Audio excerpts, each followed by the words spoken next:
All right, everybody, I am back with a brand new DC update. And first off, I wanted to thank each and every one of my viewers for visiting my channel, for supporting me.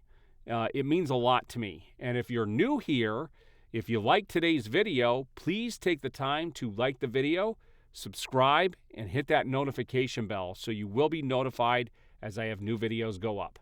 Now, I am still dealing with some kind of a sinus infection. It's not going away.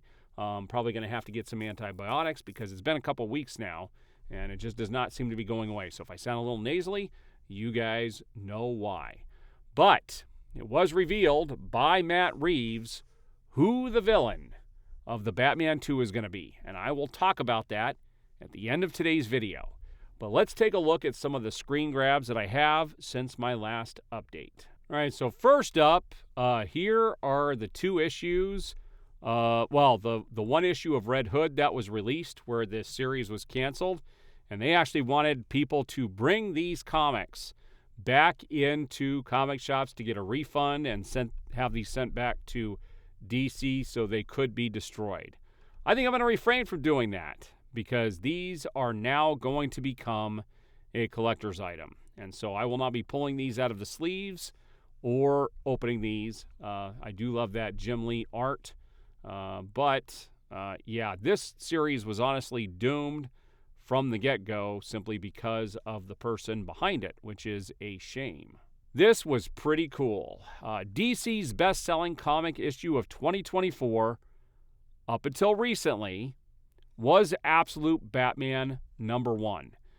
It is one of the best-selling comic books of the year. Read it now on DCUI. I don't know what DCUI is, but this series has been phenomenal. I've talked about it numerous times on my channel, and the latest issue was absolutely bonkers in a very good way.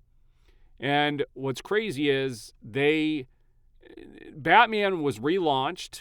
Jorge Jimenez did the cover, and that is now the #1 selling comic for DC. It sold, just since it's released, has sold over 500,000 copies. So I think it did finally dethrone Absolute Batman, which was going to be very hard to do to begin with, but people like those #1s. Now, I posted this when they announced this last week. This was right after the Charlie Kirk incident, and you had Warner Brothers and Max actually show this promo at the very beginning where you have somebody actually going after people in a little park here, which looks like it may be at a school or something. And I couldn't believe this. Like, if you want to talk about being tone deaf, and they're still promoting this as the episode, I don't remember when it gets released because I'm not using Max anymore. I canceled it. I refuse to support this crap. It's crazy. And how insensitive is this?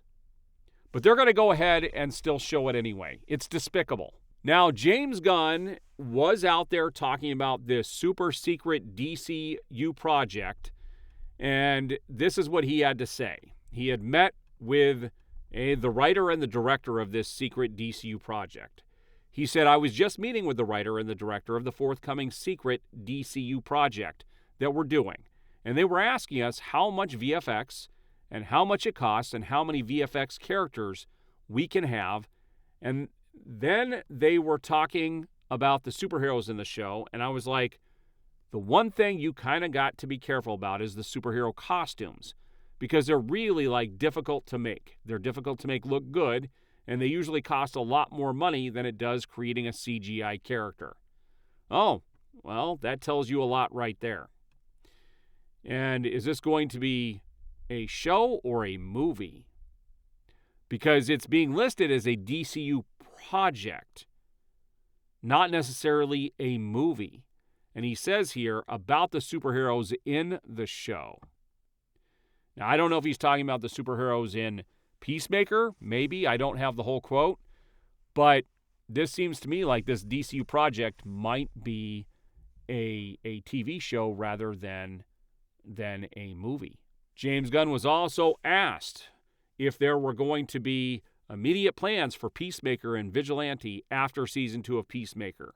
And he said Yes. So we can expect to see his goofy characters show up in more projects that they really have no business being in. This also blew up all over social media because on the set of the Batman, it was posted, there was the symbol from the Batman was posted on the trash can for Clayface. And people started thinking that this means that the Batman is absolutely going to be part of the DC universe. James Gunn came out and didn't necessarily debunk this.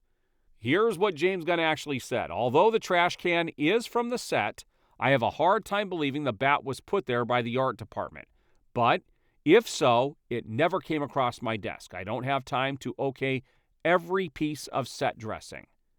So he didn't flat out say, no, it isn't happening. He doesn't give, he dances around the questions that people ask. He never gives clear, direct answers. And that is definitely not a denial, but it's also not a thing saying, yes, it's going to happen. But we did get more information on this here. Like I said, we will be talking about that later in the video. All right, so here we go. This is interesting. James Gunn reveals Superman test audiences hated the squirrel scene. Saving the squirrel? Heatedly debated. Some audience members didn't.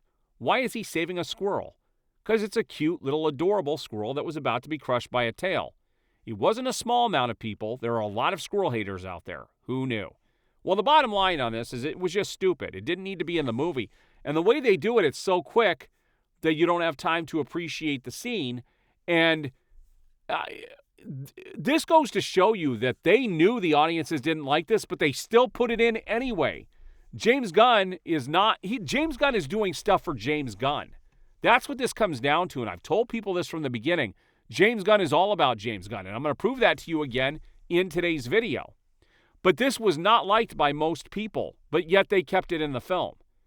It's just another stupid thing that was added to the movie, and this movie was schizophrenic in the way it was presented with its tone, because later on you had people, Lex killing people by shooting them. Like the whole thing was weird.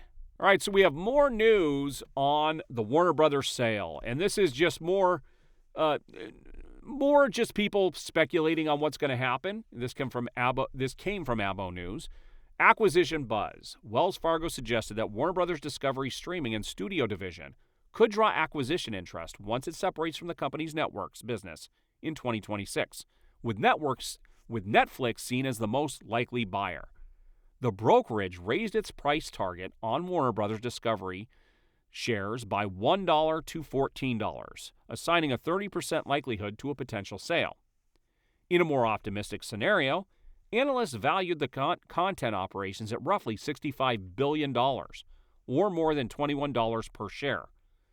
While potential suitors could include Amazon, Apple, Comcast, Paramount's parent Sky, Netflix, and Sony, Wells Fargo noted that regulatory scrutiny may limit the options for larger technology firms. The report also highlighted financial challenges for Sky's owners and the need for a strategic shift if Sony were to pursue a bid.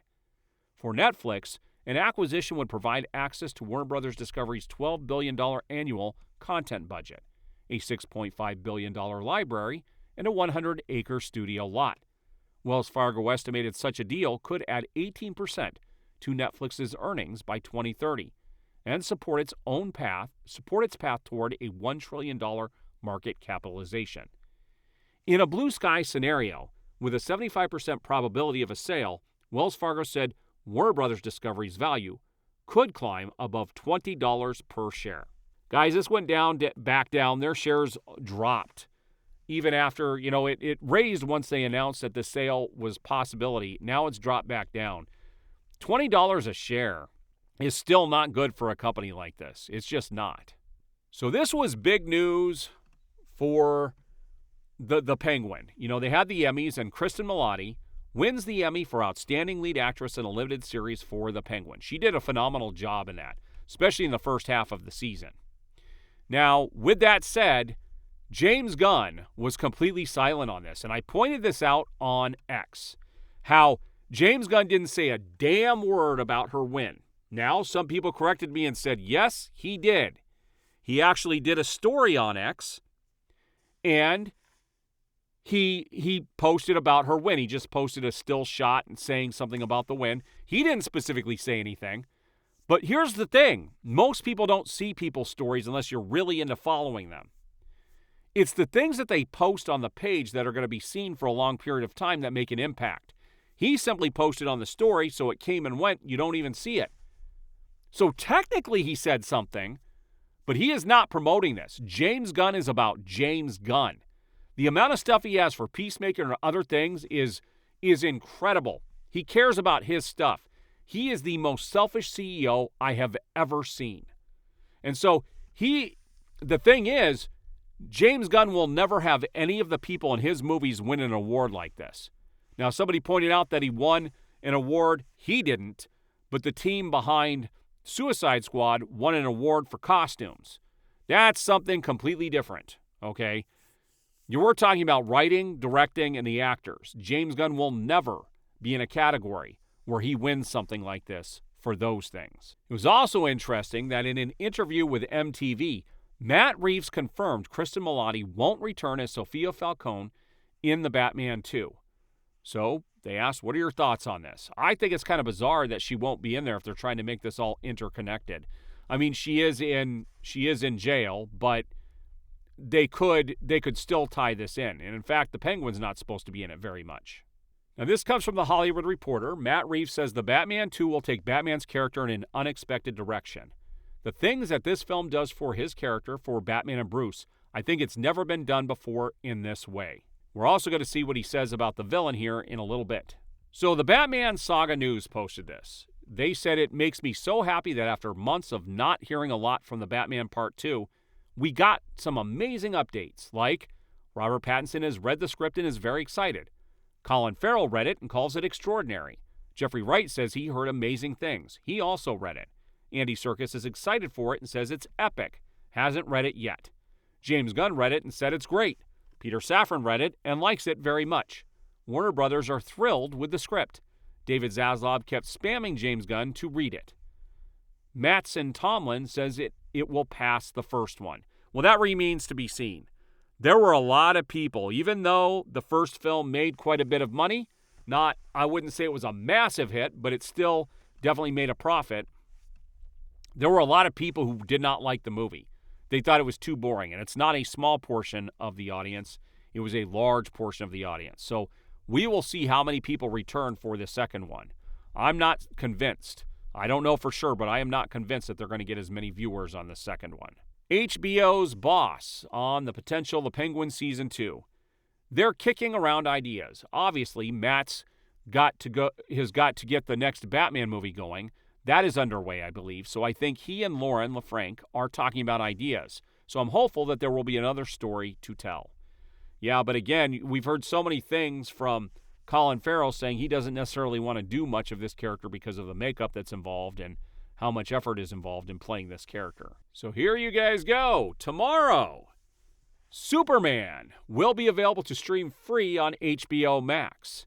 So you know what time it is, Guy? It is time for everybody to go watch the crap out of Man of Steel. I've already started this. I'm going to be leaving it on. I'm going to keep playing this movie over and over again. We've got to show that there is more interest in Man of Steel than there is Superman. This movie, out of all the projects that have come out, this has been like the least impactful project. Superman and Lois was better than Superman. I just do not understand how this is what they're pushing for. All right, so let's look at some Matt Reeves news here over on X. Matt Reeves says the villain of the Batman Part 2 has never really been done in a movie before. Now, with that said, a lot of people instantly think that it's going to be Hush. I don't necessarily think it's going to be Hush. I think it's too early to bring in a character like Hush when he's supposed to be a younger Batman. I think the more likely scenario would be something like Court of Owls. And that's my hope, is that it's something like Court of Owls. But, hey, you never know. They could go with Firefly. They could go with Man-Bat. There's lots of characters that have not been done on film before. So there are some other possibilities. Matt Reeves also said this movie is very much going to be another detective story. So let's talk about a few other things in regards to the Batman 2. I am finally glad that this movie is looking like it's going to go into production, because I honestly thought this movie was never going to happen, and I'm glad I was wrong. The more DC that's out there, the better it is for everybody, because honestly, I think this only benefits DC, because there are people who are not going to like James Gunn's style who will gravitate towards the more serious stuff. So this makes me way more excited to go see something like The Batman 2 than anything James Gunn has coming up. So it's good to have this kind of stuff going on. So if it gets made, I am very glad that I was wrong. Now, Matt Reeves has said a few other things. He's not even sure now if The Batman 3 will ever get made. So I can guarantee you the plans that he had has all been changed. Now, I don't know if that's pressure from James Gunn or DC Studios or what's going on. It has also been confirmed definitively now that The Batman is going to be its own Elseworlds project. It will remain there, which again is a huge win. I don't want it to be tainted by anything that James Gunn is doing. And that's exactly what would happen. It would pain me to see that character put into the DCU. I really hope that the more serious stuff can stay away from being touched by what James Gunn has going on. And honestly, I don't think James Gunn is going to be there much longer. His contract is up next year. I honestly don't think it's going to get renewed, because Creature Commandos didn't get a whole lot of viewers. Peacemaker is not getting enough viewers. And Superman was a mediocre movie at best. It was not this big, massive blockbuster that they were hoping for. And so James Gunn did not bring the goods. His film did nowhere near as good as the Guardians of the Galaxy films. And that's what everyone claimed. He was the king of Guardians of the Galaxy. He'll bring that to DC. He has failed to do that with any of the project that he's done with DC. Those are just the facts.